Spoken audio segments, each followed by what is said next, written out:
So when you come up with some gaps on the roster, when you come up with some holes and some spaces where you're a little bit thin, where you don't have the returning experience that you would like to have, you don't seem to have a lot of the numbers that you need or that you want, how does that happen? How does a position end up being thin? How does a position end up lacking in numbers and lacking in experience and lacking in players and all that kind of thing? We've talked all offseason about the situation with Pitt's defensive line, and particularly the defensive end position. And we've wondered about, how are they going to address it? Are they going to bring in more defensive ends? What are they going to do? They're low on numbers. They were low on the numbers before Deion Hayes left for the transfer portal. They're even lower now that Hayes has gone. And so there's been so much focus on what they're going to do and who they're going to bring in. And we talked a little bit yesterday about how it might be a challenge to find that real impact player to come in at the defensive end position. But how did they get to this point? How did they end up in this spot where the defensive end group is so thin? Let's look a little bit at the history. I know, some people don't like the history podcasts or the ones that look in the past, but if you want to understand why you're in the current situation that you're in, if you want to understand why Pitt's defensive line room looks like it does and the defensive end room in particular looks like it does, you got to understand the history. How did they get to this point? And what does it mean? What does it say about the recruiting? What does it say about the quality of players they brought in, and what kind of pressure does it put on the team going forward? Let's talk about the history of the defensive end position and a couple other topics too that we'll get to right here on the, what day is this? Thursday, the Thursday edition of the Morning Pitt on youtube.com/Panther-Lair.com.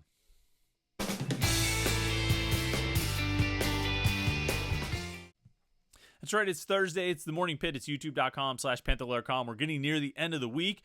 I'm glad. I hope I imagine you are too. We got plenty to talk about here. A couple little housekeeping things, a couple little notes to discuss before we jump into the conversation today about the defensive ends. Christian Veilleux found a new home. He's going to be the quarterback at Georgia State. I don't know what their situation is of, the likelihood of him, starting or being a backup, whatever situation he's going to find there. Obviously going down a little bit, going down a level to the group of 5 level, or whatever we're calling it, not in the power conferences, moving from the ACC to, the Sun Belt. Maybe that's a better fit for him. I mean, Veilleux, he's never been short of arm talent. I mean, he's always been a great passer. The passes look beautiful. I mean, if you go back and read our spring camp coverage from last year when he first arrived, we talked about how pretty the passes were. I mean, they just look beautiful coming out of his arms, coming out of his hand. The thing was, that was during the open media window, the media viewing window of practice, when we could watch the first 20 minutes or half hour or 45 minutes or whatever it was. I think once you put defenders out there, it became a bit of a problem. And certainly that was the problem with Veilleux. He made his first start at Pitt and had to, beat Louisville. It was a big upset win over Louisville. That was a big game. After that, not so much. The Wake Forest game, Florida State, Notre Dame, Syracuse. Maybe not in that order. I forget exactly how it went, but he ended up with, 6 interceptions and 2 fumbles in those final 3 starts that he made. The Notre Dame, Florida State, and Syracuse games. He was particularly bad in the Syracuse game with an interception and a couple of fumbles. The fumbles led to touchdowns, and that pretty much sealed his fate, because if there's anything Pat Narduzzi hates more than being unable to stop the run, which Pitt struggled with in that game, it's turnovers. And Veilleux was a turnover machine. And I think, I shouldn't say turnover machine. That sounds mean, mean-spirited, and we're not here to try and do that. But that's what we heard about him throughout spring camp, throughout, training camp. Obviously, we saw it during the season, and I think spring camp this year as well, issues with turnovers. Christian Veilleux turning the ball over. And that's just something that Pat Narduzzi's not going to abide. He can't. He's not going to put up with it. And he finally had his fill.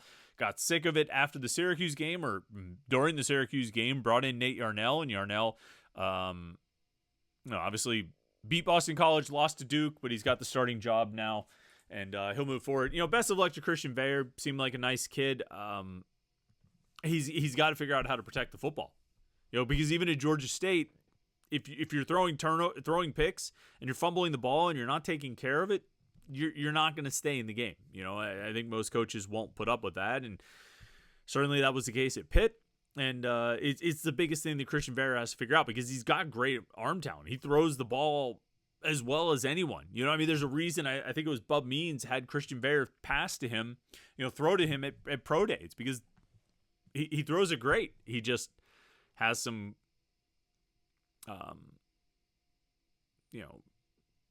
questionable decision making and some accuracy issues that put the ball in jeopardy. And so he's got to take care of that.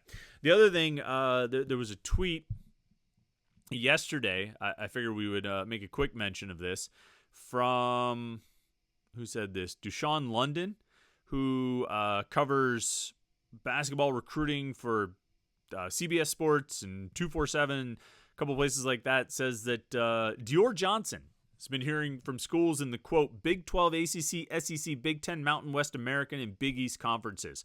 He averaged close to 30 points per game this past season in junior college. He was a JUCO All-American, obviously a former five-star recruit, and a guy who's of note and significance to Pitt fans. And, a guy that I think we're all going to be keeping an eye on to see where he ends up. We all know the Dior Johnson situation. We don't really have to rehash it too much here. But he went to the junior college level after getting dismissed from Pitt, the university, not just the basketball program, but the university as a whole. Went to the junior college level and had a great season this past year. And there's been occasional questions off and on of like, where's Dior Johnson going to end up? Is he going to end up at a high major? Is he going to end up having to go to like a low major, given some of the baggage that seems to come with him? Everybody's been sort of keeping an eye on that and curious about it. According to that tweet, it sounds like he's going to have high major opportunities, which will be pretty interesting to see. Sometimes with these guys who get in trouble, you don't want to be the school obviously you don't want to be the school or the team that has this guy on the roster when he gets in trouble, because then you are compelled to action. You have to be the team that cuts him. But somebody else can pick him up as the reclamation project. You know what I mean? Somebody else can pick him up for his path back and his turning things around. You can't do it because you had him when he did the thing, but you have to, but somebody else can sort of reap the benefits of that situation. You know what I mean? And so, there was never any question about Dior Johnson's talent. You know what I mean? There was never any question about his ability as a basketball player, and I think he could have helped Pitt and played for Pitt and probably contributed last year and been a primary player this year. But things happened as they happened. And it obviously it worked out. Bub Carrington was really good as a freshman. Jalen Lowe was really good as a freshman. Maybe, who knows what the situation looks like with Johnson on the team, but if he ends up at a high major, I think we'll all be keeping an eye on it. And he'd probably play well because he's a really good player. And that'll be one of those what could have been type of situations down the road. But I think we'll all be keeping an eye on it. I mention it because I think there's some interest there, some intrigue about what his future looks like. And there's also a decent possibility that wherever he ends up, he'll still struggle finding stability. You thought Pitt was going to be the spot where there was finally stability for a guy who's had a lot of instability over the course of the last 4 or 5 years. Well, that ended up not being the case, and he just was sort of tossed into more instability. And so maybe the next one is finally the one that it works out and there's stability, but it seems like instability and a certain amount of chaos seem to follow him around, unfortunately. And maybe that's not something you hold against him, but hopefully it works out for him. I think we'll all be keeping an eye on it. If he ends up playing somewhere in the Big East, or God forbid, if he ends up playing in the ACC and playing against Pitt, well, we'll have a storyline. That we will certainly have a storyline. So we'll see what happens with Dior Johnson. We'll see what happens. All right, the defensive end situation. I wrote it all down here. All right, these are the defensive ends that Pitt has recruited in the last 5 recruiting classes prior to this 2024 recruiting class. We're not going to count the guys who are coming as incoming freshmen, Zach Crothers and Sincere Edwards, Ty Uhas, whether he ends up at end or tackle. We're not going to count those guys. We're just looking at the productivity and just general contributions of the last 5 recruiting classes prior to this. The classes that should make up the upperclassmen on this team, because you've got the COVID year in there, which means the players from the 2019 recruiting class have that extra year of eligibility that they could use to play in 2024. And so every class since then, 2019, 2020, 21, 22, and 23. Because those are the guys who are Again, they would be the upperclassmen. And obviously, as you get younger, you get into the recruiting class of 2023, you're not going to say, oh, see, nobody from that class has done anything. Which, I mean, yeah, because they were true freshmen last year, and there were some seniors and players that they were behind. But the further you go back, 23 to 22, you have higher expectations for contributions. 22 to 21, you expect even more out of those guys. 21 to 20, those should be the guys. And 20 to 19, I mean, if you have some of those 2019 guys left as six-year seniors, man, they are going to be leading your team. Except Pitt's last five classes, 2019 through 2023, at defensive end, have produced very little. And this is, we talked about recruiting classes the other day. We talked about the 2020 and 2021 classes. And it's not, I don't mean to make this just about the players. This is about the recruiting as well and what has turned out from these classes. Because over the course of these five classes, Pitt has recruited 11 defensive ends. Now we can start right there. 11 defensive ends recruited in the 2019, 20, 21, 22, and 23 classes. All right. Each of the last three classes, they have recruited two defensive ends each. 2021, they recruited Dior Johnson and Naquan Brown. 2022, they recruited Sam Okunlola and Jimmy Scott. This past year, they recruited Antonio Kamen and Maverick Grazio. You start right there. This is a position group where you have to play two guys at all times, where you want to be able to go two deep at all times, and you'd ideally like to have a third team ready in case you have an injury to one of those top two guys. Recruiting two guys a year at defensive end is not enough. And in 2020, they signed three. And in 2019, they were back to signing two. Now, in the Rivals database for that 2019 recruiting class, we listed DeAndre Jules and Bryce Nelms as defensive ends. I think Nelms was always either going to be a defensive tackle or an offensive tackle. And I think Jules was always slated for a move inside to tackle. So it looked like four on paper, but the reality is it was really only two, Nate Temple and Bam Brema. And that was the 2019 recruiting class at defensive end. That's not enough. 2020 recruiting class, they signed three guys, so at least they tried to bump the numbers up a little bit. But I don't know if it's enough to offset signing only two guys the previous year. And definitely when the next year, 2021 recruiting class, they only signed two guys, you're putting yourself at a loss. All right, now they couldn't have anticipated in 2019, 2020, and December of 2020, February of 2021 when they signed that 2021 recruiting class. They signed that class, Johnson and Brown, Dior Johnson and Naquan Brown. The 2021 recruiting class, they signed in December of 2020. They couldn't really have anticipated in those years when they were signing those classes what was about to happen. The complete S-storm that was about to unfold on college football with the transfer portal and NIL. They could not have anticipated the just fluid motion, the free agency of players going into the portal that would decimate some of these positions. They couldn't have anticipated that. All right. Maybe they were recruiting on a path that you would typically recruit in order to sort of rebuild the depth. They signed two guys in 19, signed three guys in 20, two guys in 21. They're on their way. Except then they only signed two guys in 2022. Once they were starting to see, and again, now that's December of 2021 that class signed. They hadn't, Jordan Addison hadn't gone into the transfer portal yet. They hadn't been smacked in the face by the transfer portal just yet. So maybe they still didn't get it. But then they only signed two guys this past year. And that's after, and I'm talking about the 2023 recruiting class, Antonio Kamen and Maverick Grazio. This is with guys already starting to transfer out. Naquan Brown never did it, took off. Emmanuel Belgrave and Sam Williams from the 2020 class never did anything, took off, went in the transfer portal. You're starting to see the numbers go down, and you haven't recruited enough guys. Before we even get into quality, you haven't recruited the quantity to replace, to fill in here, to build yourself some cushion at a position where you've got to have two guys on the field at all times, and you need the depth to be able to go at least two deep, if not three deep. You need to be able to go two deep, and you really need to be three deep so you can continue going two deep. And they haven't signed the guys. So just on a quantity standpoint, 11 defensive ends over the course of 5 recruiting classes is not enough.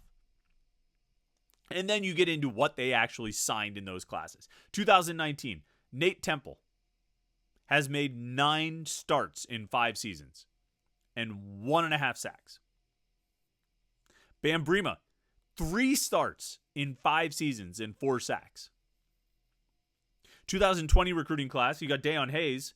He started 12 games and has 12 career sacks, which is actually more than I would have anticipated. Actually, let me double check that. I just wrote this down. I just went and looked at all these things, but even saying that number seems like more than he actually has. Let me bring up the roster here. See, here's one brief complaint that I'll have, that Pitt hides his profile.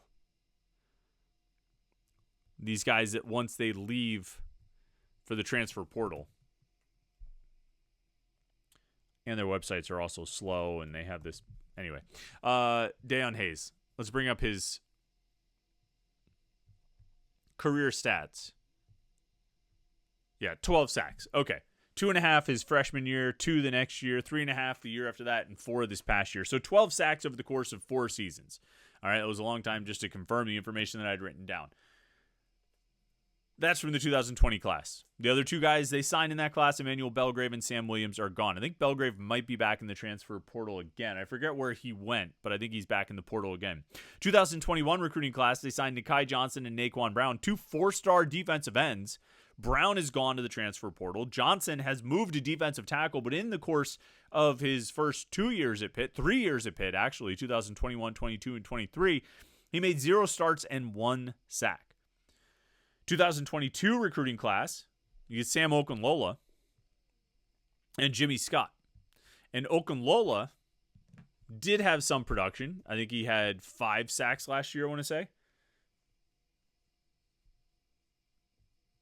Let me just double check that. Yeah, he had 2 starts and 5 sacks, tied for the team lead in sacks. And then Jimmy Scott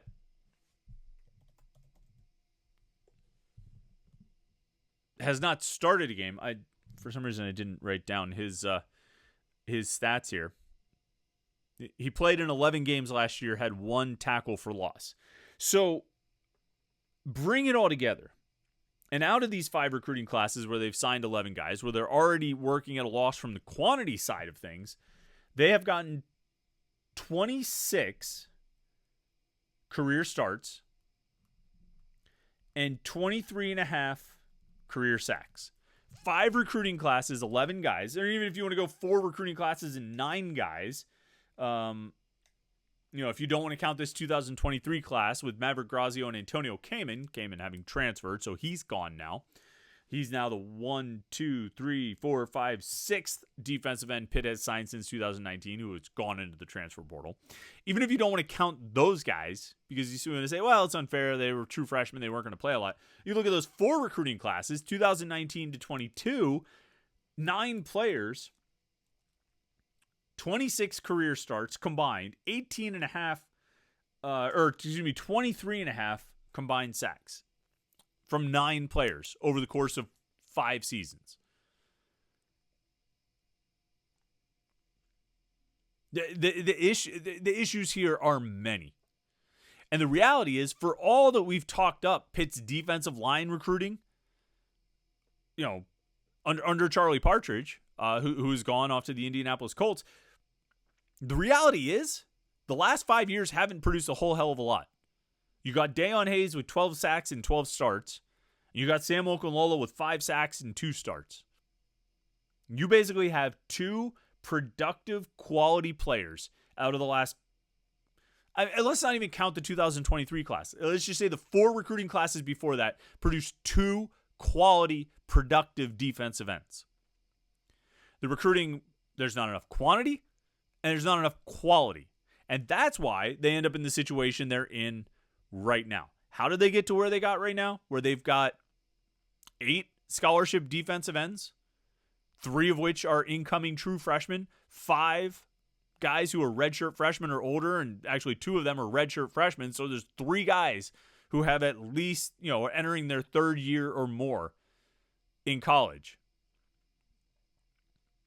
And Nate Temple, obviously his injury takes him off of that list, so it makes the numbers a little bit less. But this is how they got there. They haven't recruited enough guys, and the guys they recruited weren't good enough. And now they're in the situation they're in. So keep that in mind as we talk about defensive ends and we talk about the pass rush this season and the guys they have. And look, maybe guys will break out. Maybe Bam Bremer will have that big season they've been waiting for 5 years. Maybe David Ojebwe, the transfer from Clemson, is ready to break out. Maybe Maverick Grazio plays as a redshirt freshman. Maybe Sincere Edwards plays as a true freshman. I think he's going to be really good. I think he's got a chance to be one of the best defensive ends on this team. But that's not saying much because they haven't recruited that many guys, and the guys they've recruited aren't that good or haven't been good enough. And most of them have transferred. Like we were so caught up for the longest time in talking about how good the recruiting was at defensive line and defensive end. But what this podcast presupposes is maybe it wasn't. All right. That'll about do it here. Listen, don't forget to like this video and subscribe to our YouTube channel. We didn't make our goal of hitting 4,000 subscribers by the end of April. It's pretty disappointing, but what are you going to do? Do me a favor. This is what you can do is subscribe to our YouTube channel. Like the video and subscribe to youtube.com/Panther-Lair.com. Don't forget to check out the website Panther-Lair.com, Pittsburgh.rivals.com to get all of your Pitt sports coverage. Football, basketball, and recruiting, and message boards to talk to other Pitt fans. That's the best place to get involved and get all the coverage and get all the conversation with other Pitt fans. It's a lot of fun. So come and check it out. Panther-Lair.com, Pittsburgh.rivals.com. Trying to work on something special for tomorrow. We'll see if it comes together, but hopefully it does, and hopefully you can check it out, and we'll see.